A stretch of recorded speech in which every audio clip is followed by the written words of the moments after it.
years ago.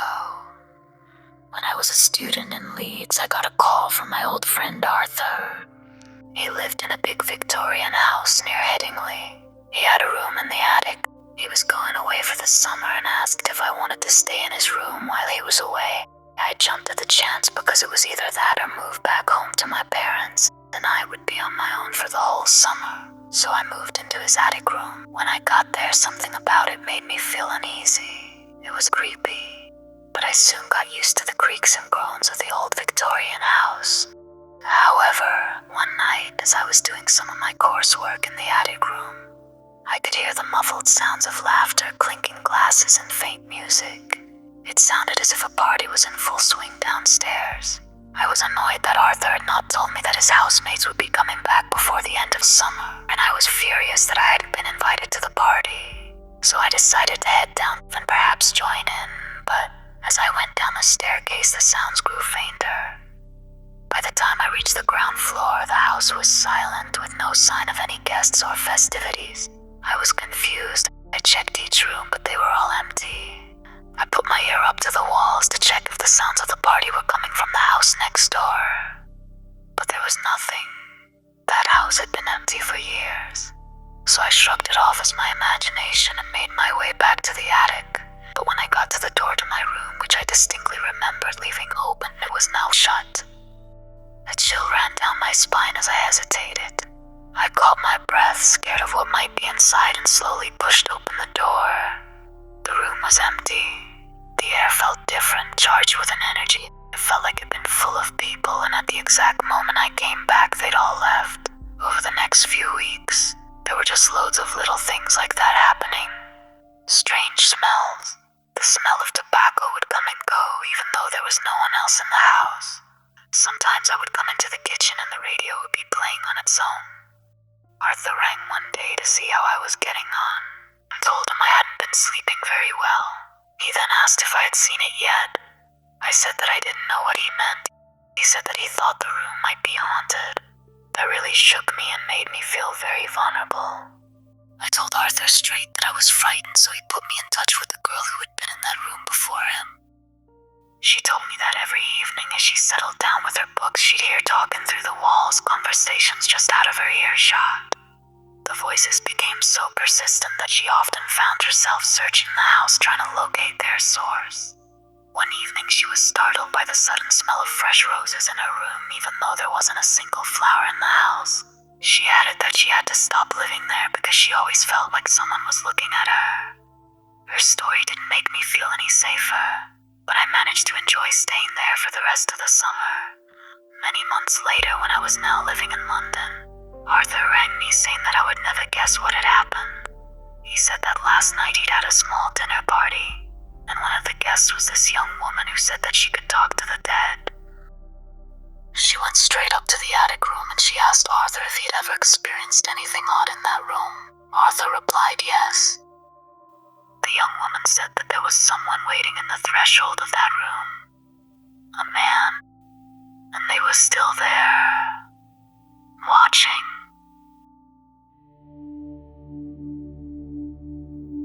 I used to live in a big old house with my wife and young family. It was an amazing country house with gardens and views and everything we wanted for our children. However, shortly after we settled into our house, a disturbance began to unsettle our nights. Almost as soon as we'd unpacked the last of our belongings, we started to hear the faint sound of a baby crying at night. The cries echoed faintly through the high-ceilinged rooms, often waking us from a deep sleep in the early hours. At first we thought it was one of our children, but Molly is 8 and Sam is 10 and no longer cry like babies. The crying always sounded as though it was coming from the upstairs. But whenever we'd go up the stairs to check, the crying would stop. And when we went into the kids' bedrooms, both of them would be fast asleep. My wife and I both heard the crying. We didn't tell our children about it because we didn't want to scare them. But as this was happening so often, we decided to buy a baby monitor to make sure they were safe. However, the baby monitor didn't provide us with any answers. Instead, it only added to the mystery. On several occasions, the crying would echo through the baby monitor. We could hear the cries through its speakers, yet the camera would always show nothing but our children sleeping. We were at a loss for an answer, so my wife suggested we look into the history of the house. We discovered that the house used to be a Victorian children's hospital. Tragically, lots of children and babies would go into the hospital but never come out. Although the crying didn't completely stop, it became less frequent, allowing us to feel a bit more at ease in our home. Then one night I saw what I thought was the ghost of my own son, Sam. But Sam is alive, so how could I see his ghost? It happened late one night when he came into our bedroom and stood facing the wall. He woke me up as he walked in and stood staring and unmoving in the corner of our room. It was really strange, and I said to him, "Sam, what are you doing?" He didn't move and he didn't speak. I reached out to touch him and my hand went right through his body. Then he slowly disappeared, like his body dissolved into thin air. I then rushed to his bedroom to check he was okay, and he was in bed, sleeping. The final straw was when we heard our daughter Molly speaking to someone in her room late at night. At first, we thought she might be talking in her sleep, but when we listened at her door, we could hear a distinct conversation. We could hear Molly talking in a deep voice whispering. We couldn't make out the other voice completely, but we could hear Molly clearly, answering questions and even laughing at times. My wife and I were really worried and cautiously opened the door. To our shock, Molly was sat up in bed, talking to her own shadow. My wife asked, "Molly, who are you talking to?" Molly smiled and said, "This is Emily. She says she used to live here and wants to play with me." My wife and I stood there transfixed, shocked by this apparent haunting. I quickly switched on the main bedroom light and the shadow disappeared. Molly got upset. We managed to calm her to sleep and my wife stayed the night with her. But the next morning we made the difficult decision to sell the house. It broke our hearts to uproot the children from a place they had grown to love, but their safety and our peace of mind were paramount. As we drove away from the old house for the last time, I glanced back in the rearview mirror, and for a brief moment, I thought I saw the figures of children standing at the window, waving us goodbye. I just got home from a big night out for a friend's birthday in London, so by the time I got an Uber back to Surrey, it was about 4 a.m. I live in a nice little 2-bed house on a busy street. That night the street was deathly silent as I walked in the front door. I took a couple of bottles of beer to bed with me so I could watch telly and drink myself into a boozy sleep. I just got comfortable in bed when I realized I'd forgotten to bring the bottle opener. So I headed back downstairs to the kitchen.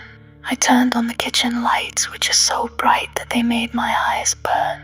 Squinting, I find the bottle opener and decap the bottles. When I switch off the light, I can see out to my dark garden and something catches my eye. I stop still. All the hairs on the back of my neck and arms stand up. I turn my head slowly and my eyes and brain are trying to make sense of what I'm looking at. Stood there was a rain-drenched woman in a white dress gazing at me through the window. She's glaring at me like she hates me, with red mascara running down her face like blood. She extended her arms and bows her head towards me as if she was trying to say, "Look at me. Look at what you've done." I'm terrified, but the rational side of my brain kicks in and I think, who is it? Is she okay? Does she need help? I slowly walk over to the window, her gaze still locked onto mine from the other side. We are now facing each other. I say loudly through the glass, "Are you okay? Who are you?" and it dawns on me my gate is locked and the garden is surrounded by 8-foot-high walls, which is impossible to climb. How did she get in? She doesn't respond, she just keeps staring with that hateful look in her eyes. I was looking around nervously, trying to make sense of this, and she was just glaring into my soul. And then she finally opened her mouth as if to say something, but it wasn't words that came out of her mouth. It was an insanely high-pitched wail. And then she starts to claw at the window with her long, pointed fingernails. What the?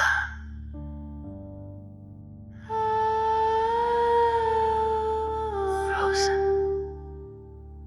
I don't know what to do. With my heart pounding in my chest, I made a split-second decision to run. Rushing through the house, I ran into the bathroom and bolted the door behind me. I called the police, explaining the bizarre and terrifying woman I had just experienced. As I waited for the police to arrive, I peeked out from the bathroom window into the garden below. There she was, pacing silently up and down, glaring into the house. I gulped my dry throat, and as I moved away from the window, she moved, a sudden jerk up towards where I was hiding. Again she wailed her eerie screech and held her hand out towards me. I was absolutely petrified. I crouched there until I saw the blue flashing lights. The police searched my property. They saw no signs of entry and no evidence that the woman was ever there. But sometimes when I'm just about to fall asleep, I can hear that long, high-pitched wail.